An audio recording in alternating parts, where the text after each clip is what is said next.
बिस्मिल्लाहिर्रहमानिर्रहीम। आज हम एएस लेवल अकाउंटिंग, इसका कोड है 9706/22, इसका मई जून 2019 का पेपर 2 करने जा रहे हैं। पेपर 2 में question number 1 and 2 already recorded हैं, आपको प्राचीन अकेडमी के यूट्यूब चैनल की प्लेलिस्ट में मिल जाएंगे। इसके अलावा 2021, 2020 और मार्च 2019 इसके सारे सवाल मैंने कराए हैं, ये भी सारे अटैम्प्ट थे, तो ये भी आपको वहाँ पर मिलेंगे। प्रैक्टिस के लिए बहुत सफिशेंट मटेरियल है, आप जाके प्रैक्टिस करें इसकी। और इसके अलावा ओ लेवल, ए लेवल, आपके सीनियर्स हों, आपके जूनियर्स हों, उनको भी रेफ़र करें। ये भी बहुत बड़ी तादाद में मैंने पेपर कराए हैं, and it's all free just to facilitate you in your studies.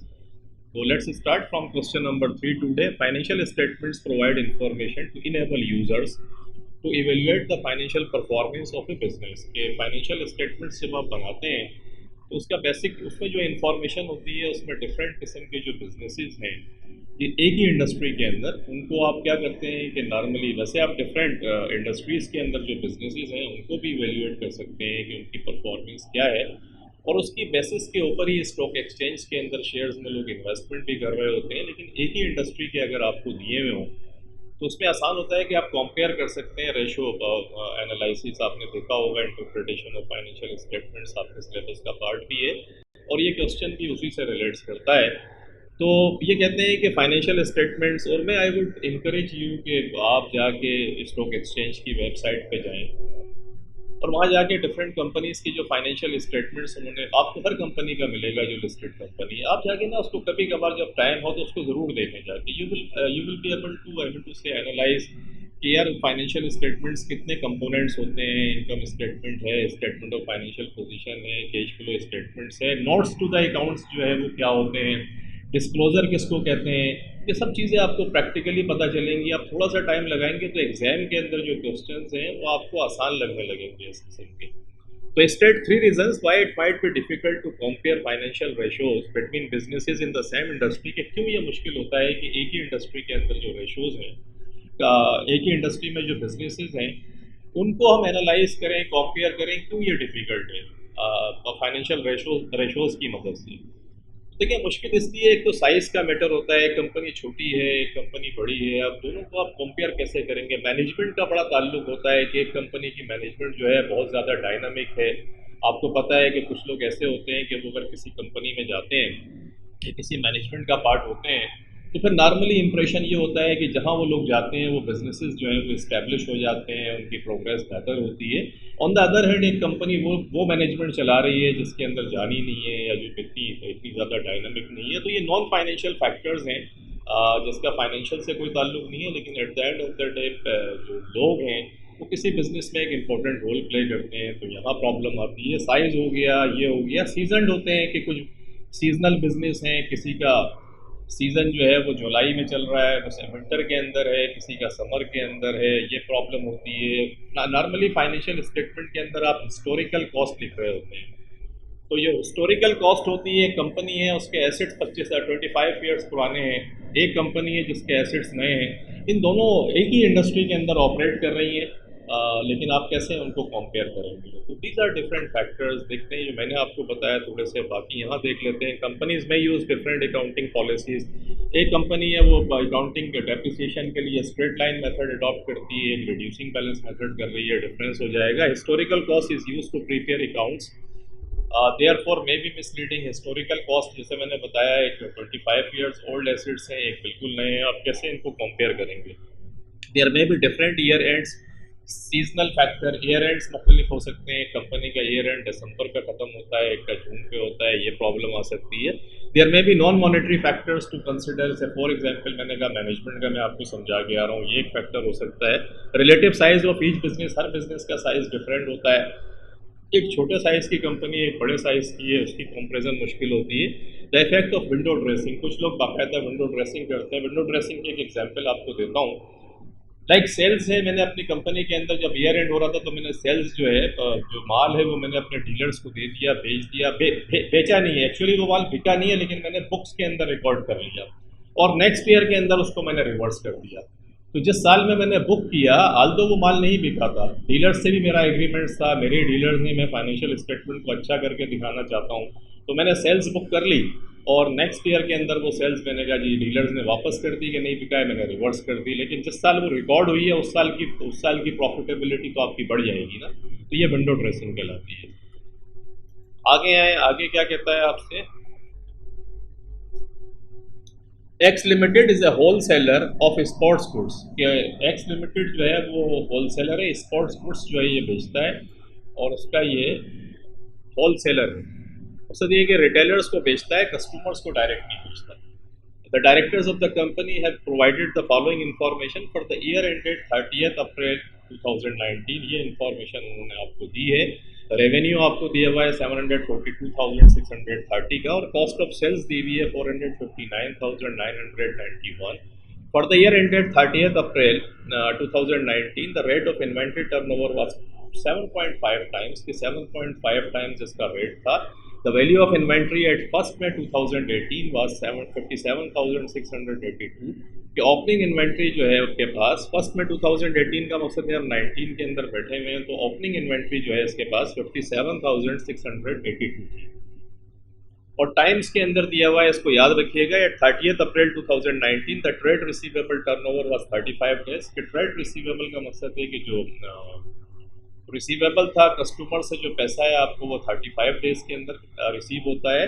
And trade payable turnover was 32 days और ट्रेड पेएबल टर्नओवर का मकसद है कि जो सप्लायर्स को आप पेमेंट कर रहे होते हैं वो 32 डेज में पेमेंट करते हैं।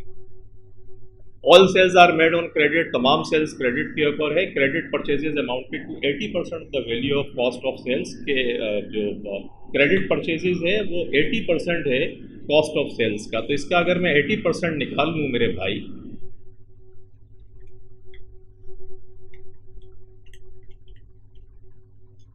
तो 367,993।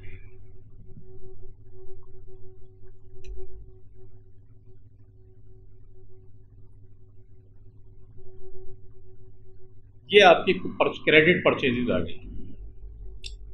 कहता क्या है, कहता है कैलकुलेट एट 30 अप्रैल 2019 क्लोजिंग इन्वेंट्री कैलकुलेट करने को आपको कह रहा है। क्लोजिंग इन्वेंट्री कैलकुलेट करने का मकसद है कि इन्वेंट्री का इसने रेट आपको 7.5 टाइम्स दिया हुआ है। मैंने आपसे कहा था सिलेबस डाउनलोड कर दीजिएगा, उसके अंदर आपको जो ए लेवल का सिलेबस है, लेवल ए इस लेवल का, उसमें रेशोज़ दी हुई हैं, इनको देखते रहें, इससे आपको बड़ा मसला एग्जाम्स के अंदर आसानी रहेगी। देखिए इन्वेंट्री टर्नओवर की दो रेशोज़ होती हैं।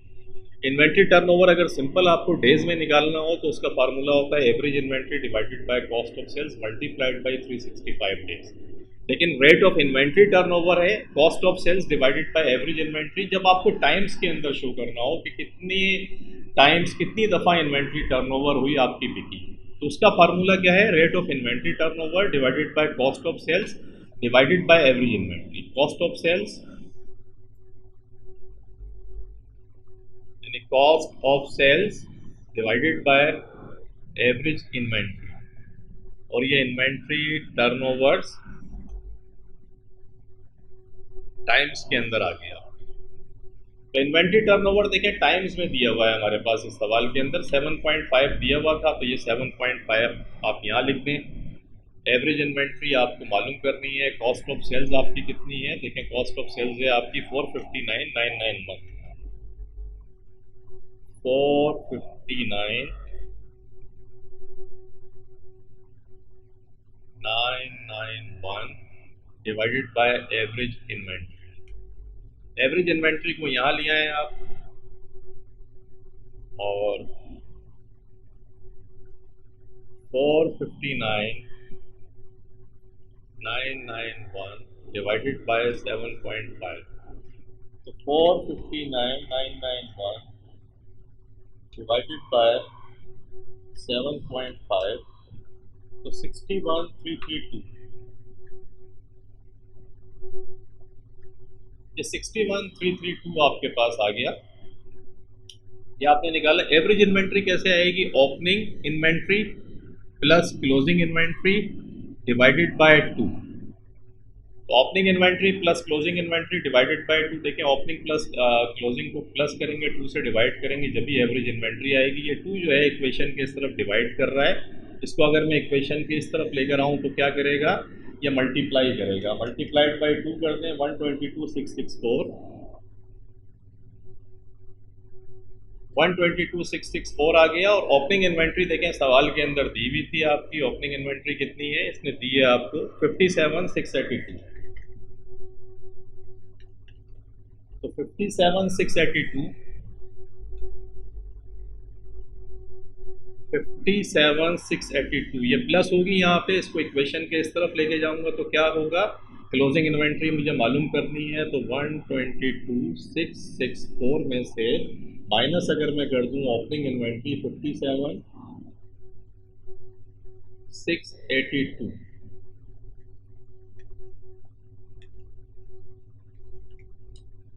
तो 64,982 ये आपके पास क्लोजिंग इन्वेंट्री आ गई। देखते हैं यहाँ क्या करा है, 64,982 ये आप देख रहे होंगे, यहाँ भी इसने निकाला। मैंने आपको एक्सप्लेन करा कि किस तरीके से इसको करेंगे। तो बेसिक ये था कि ये फार्मूला आपके जहन में रहेगा और फिर आपको पता हो टाइम्स के अंदर दिया हुआ है, क्योंकि डेज वाला फार्मूला लगा दिया तो फिर मसला होगा। ये दो बातें इसमें इंपॉर्टेंट थी समझने के लिए। अगला कहता है ट्रेड रिसीवेबल मालूम करें। ट्रेड रिसीवेबल की इंफॉर्मेशन क्या है, देखिए ये मांग रहा है। ये 1 तो आपने कर लिया, 2 में कहता है ट्रेड रिसीवेबल, 3rd में कहता है ट्रेड पेएबल। अब ट्रेड रिसीवेबल में इंफॉर्मेशन आपको डेज में दी हुई है, आप देख रहे हैं 35 डेज दी हुई है। हम आते हैं फार्मूले के ऊपर। ट्रेड रिसीवेबल टर्नओवर का फार्मूला क्या है, trade receivable divided by credit sales multiplied by 365। तो ट्रेड रिसीवेबल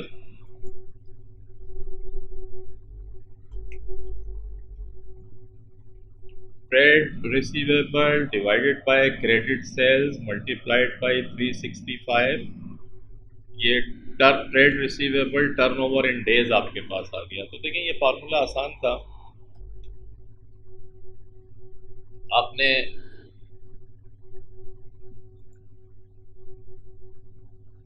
ट्रेड रिसीवेबल कितना दिया हुआ है, ट्रेड रिसीवेबल तो आपको मालूम करना है, तो ट्रेड रिसीवेबल को तो आप रोक दें यहीं पर ही। और देखें जो क्रेडिट सेल्स आपको दी हुई है, इसको ट्रेड रिसीवेबल टर्नओवर जो डेज में दिया हुआ है उससे मल्टीप्लाई करें। तो trade receivable turnover in days 35 दिया हुआ है, इसका मकसद है 35 को क्रेडिट सेल्स से मल्टीप्लाई करेंगे। देखें यहाँ इसने यही करा है, ये 35 डेज आप देख रहे हैं, इसको ये क्रेडिट सेल्स जो 742,630 दी हुई थी आपको यहाँ सवाल के अंदर, मैं सिर्फ समझा दूँ आपको, बाकी तो आप कर लीजिएगा। 742,630 आप देख रहे हैं, इसको इसने इससे मल्टीप्लाई करा। 365 इस फार्मूले में आप देखें मल्टीप्लाई कर रहा है, ये देख रहे हैं मल्टीप्लाई है, तो इक्वेशन के उस तरफ जाएगा तो क्या करेगा, डिवाइड करेगा ये, इसलिए देखें डिवीजन के अंदर इसको लिखा हुआ। इन दोनों को मल्टीप्लाई करें, इससे डिवाइड करें, तो ये ट्रेड रिसीवेबल की फिगर आपके पास इस तरीके से निकल आई। ये फार्मूला अगर जहन में है तो इसका सिर्फ अप्लीकेशन है आपके पास। उसके बाद आगे आ जाए, अगला क्या कहता है आपसे, अगला कहता है ट्रेड पेएबल, वो भी डेज के अंदर दिया हुआ है। देखें बड़ा इंपॉर्टेंट है, डेज के अंदर कैसे दिया हुआ है, कहता है trade payable turnover was 32 days, 32 days इसने दिया हुआ है। अब फिर यहाँ आते हैं, ट्रेड पेएबल टर्नओवर का फार्मूला क्या है, ट्रेड पेएबल को ऊपर रखते हैं, डिवाइड करते हैं क्रेडिट परचेजेस से, मल्टीप्लाइड बाई 365। तो ट्रेड पेएबल टर्नओवर हमें डेज में दिया हुआ है, तो 32 डेज हमारे ये आ गए।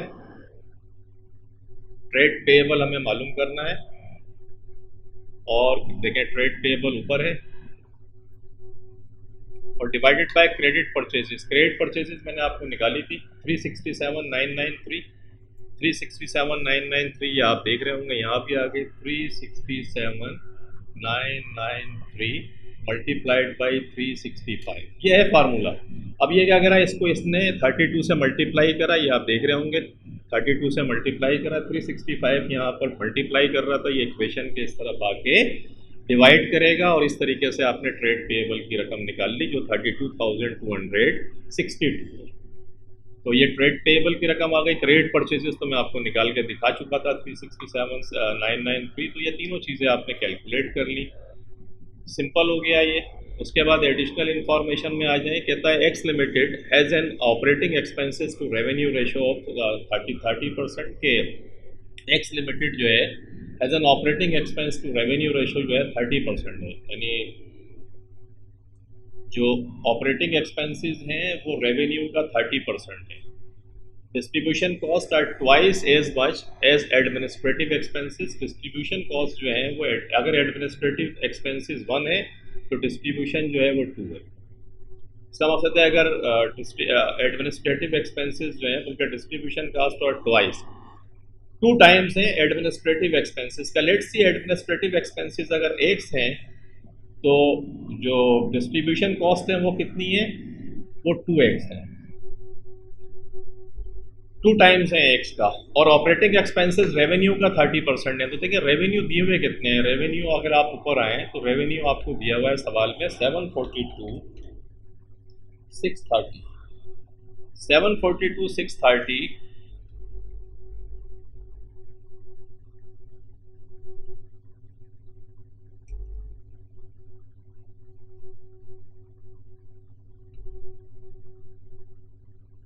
इसका आप निकाल लें 30%।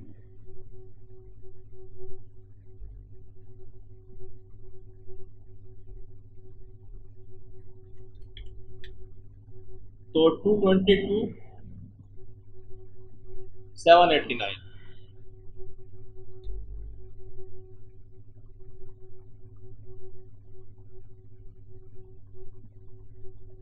222,789 ये आपके पास एक्सपेंसेस आए टोटल, जो आपने 30% निकाल लिया इसका। ऑपरेटिंग एक्सपेंसेस आपको पता था कि operating expenses to revenue ratio 30% है, तो रेवेन्यू दिया हुआ था, इसका 30% हमने निकाला। ये अब इसके अंदर ये जो फिगर है 222,789 ये बराबर है x प्लस 2x के, क्योंकि ये जो आपकी ऑपरेटिंग कॉस्ट है एक्चुअली ये वो डिस्ट्रीब्यूशन कॉस्ट और एडमिनिस्ट्रेटिव कॉस्ट के बराबर है। तो डिस्ट्रीब्यूशन कॉस्ट वो कह रहा है ट्वाइस होगी, एडमिनिस्ट्रेटिव एक्सपेंसेस का हमने इक्वेशन बना ली, हमने कहा ये जो फिगर है ये एक्चुअली एडमिनिस्ट्रेशन कॉस्ट और डिस्ट्रीब्यूशन कॉस्ट के बराबर है। तो एडमिनिस्ट्रेशन x है और ये 3x है, मैं अगर इन दोनों को प्लस करूँ तो ये 3x बन जाएगा।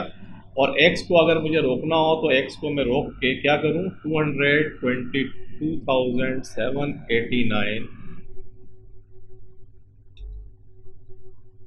को डिवाइड कर दूं मैं अगर 3 से तो 74,263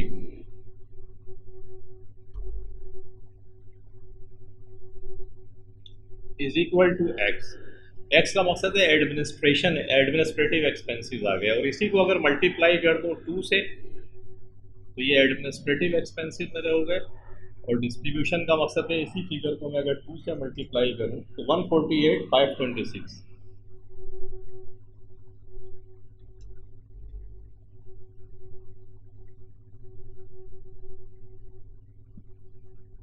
ये डिस्ट्रीब्यूशन। तो आपने देखा कि किस तरीके से इक्वेशन की मदद से हमने एडमिनिस्ट्रेशन कॉस्ट और डिस्ट्रीब्यूशन कॉस्ट हमने निकाली। तो यहाँ देखते हैं आपके क्या करा है, हमारे हिसाब से तो कॉस्ट बननी चाहिए 74,263, तो 74,263 देखते हैं। ये देखें एडमिनिस्ट्रेटिव कॉस्ट आपको 74,263 जो मैंने निकाल कर बताई, और डिस्ट्रीब्यूशन कॉस्ट 148,526 ये हमने करी। 148,526 ये फिगर हमने निकाली क्योंकि इसने हमसे पूछा ये था एक्चुअली कि ये इनकम स्टेटमेंट की बात कर रहा था कि इनकम स्टेटमेंट कैलकुलेट करें। Prepare the income statement for x limited for the year ended 30 अप्रैल 2019। तो कॉस्ट और देखें दो फिगर्स तो दी हुई हैं आपके पास, क्या क्या दिया हुआ था आपके पास, रेवेन्यू भी दिया हुआ है और कॉस्ट ऑफ सेल्स भी दिया हुआ है। तो रेवेन्यू और कॉस्ट ऑफ सेल्स अगर दिया हुआ था तो ये तो बड़ा आसान है, रेवेन्यू दिया हुआ है आपको, कॉस्ट ऑफ सेल्स दिया हुआ है, ग्रॉस प्रॉफिट तक तो आराम से निकाल लिया आपने। ये दो फिगर्स अभी आपकी दी भी नहीं थी उसने, हमने इक्वेशन में रख के इन दो फिगर्स को निकाल लिया है। डिस्ट्रीब्यूशन कॉस्ट भी निकाल ली, एडमिनिस्ट्रेटिव कॉस्ट भी निकाल ली, और इसमें से ग्रॉस प्रॉफिट में से इन दोनों को माइनस करा तो प्रॉफिट फ्रॉम ऑपरेशन आ गया। यहाँ तक हम पहुँच गए प्रॉफिट फ्रॉम ऑपरेशन तक। आगे कहता है ये अगली बात, कहता है finance cost are 5% of the profit for the year, कि फाइनेंस कॉस्ट जो है 5% है of the profit for the year का, कि 5% प्रॉफिट फॉर द ईयर का फाइनेंस कॉस्ट है। तो देखिए अगर हम इक्वेशन के यहाँ तक पहुँच गए हैं, इसका मकसद हुआ प्रॉफिट फ्रॉम ऑपरेशन, ये हमारे पास 59,850 आ गया। इसमें से लेस करें फाइनेंस कॉस्ट, तो हमारे पास फाइनेंस कॉस्ट को लेस करेंगे तो प्रॉफिट फॉर द ईयर आ जाएगा। प्रॉफिट फॉर द ईयर हमारे पास पता, ये दो फिगर हमें नहीं पता, एक तो हमें ये नहीं पता कि फाइनेंस कॉस्ट है कितनी और प्रॉफिट हमें नहीं पता। तो प्रॉफिट को फर्स्ट कर लेते हैं एक्स, और प्रॉफिट एक्स का मकसद है कि एक्स जो फिगर है ये प्रॉफिट फॉर द ईयर है, तो ये फाइनेंस कॉस्ट कितनी है 5% ऑफ एक्स, एक्स का 5% है। तो अगर ये एक्स का 5% है तो अब इक्वेशन हमारी क्या बनी कि 59,850 माइनस 0.5, 5% है तो 5% डिवाइडेड बाई 100 कर दें तो 0.05 आ गया। 0.05% है of X is equal to X हो जाएगा कि एक्स क्या है, प्रॉफिट फॉर द ईयर है, इसमें से प्रॉफिट फ्रॉम ऑपरेशन में से अगर 0.05 ऑफ एक्स माइनस कर दें तो आ जाएगा आपके पास। तो अब आप क्या करें, 59,850 को यहीं रहने दें। ये जो 0.05 है एक्स तो यहाँ पर मौजूद था, इसमें ये माइनस का है, यहाँ प्लस कर दें 0.05 को लाके। तो एक्स और एक्स के अंदर 0.05 किया तो आपके पास क्या है, एक ये है कि 1.05 एक्स, एक्स को रोक लें, 59,850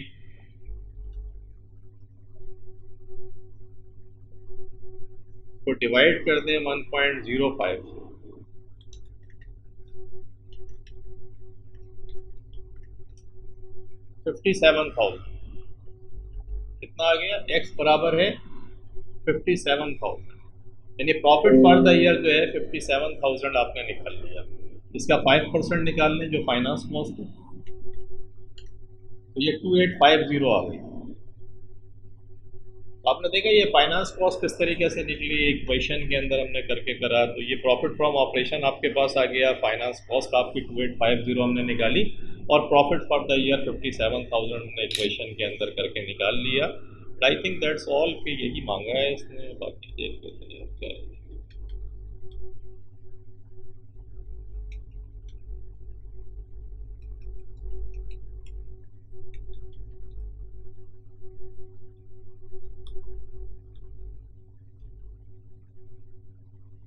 कहता है on 1 October 2018 additional information D भी है भाई, तो डी भी देख लेते हैं।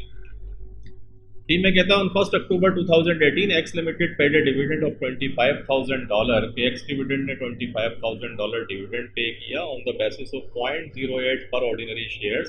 हर शेयर के ऊपर $0.08 इसने दिए हैं। तो 25,000 कभी भी ऐसा दिया हुआ हो, नंबर ऑफ शेयर्स आपको निकालने हो, तो आप सिंपल ये करें, 25,000 ये डिविडेंड की अमाउंट है, 0.08 जो इसने पर डिविडेंड दिया इससे आप डिवाइड कर दें बस।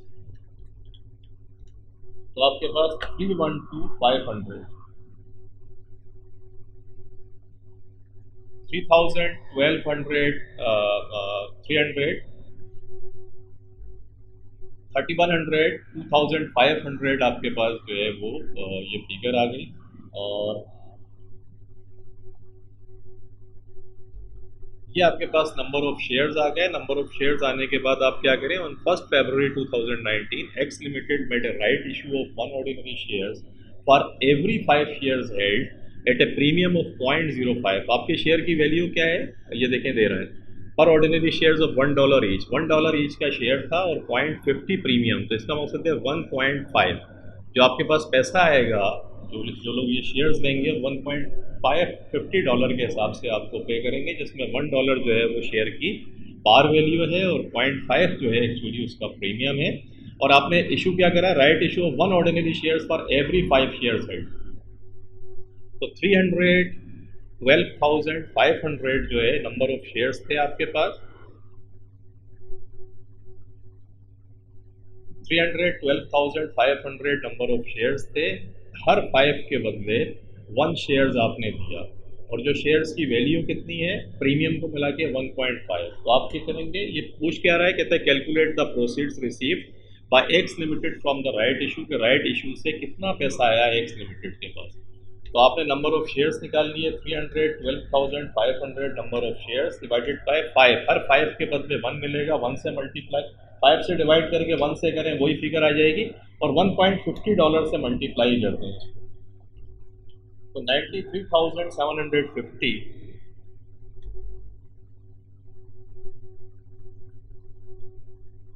ये आपके पास प्रोसीड्स हैं जो आपके पास आई हैं। यहाँ देखते हैं क्या हुआ है।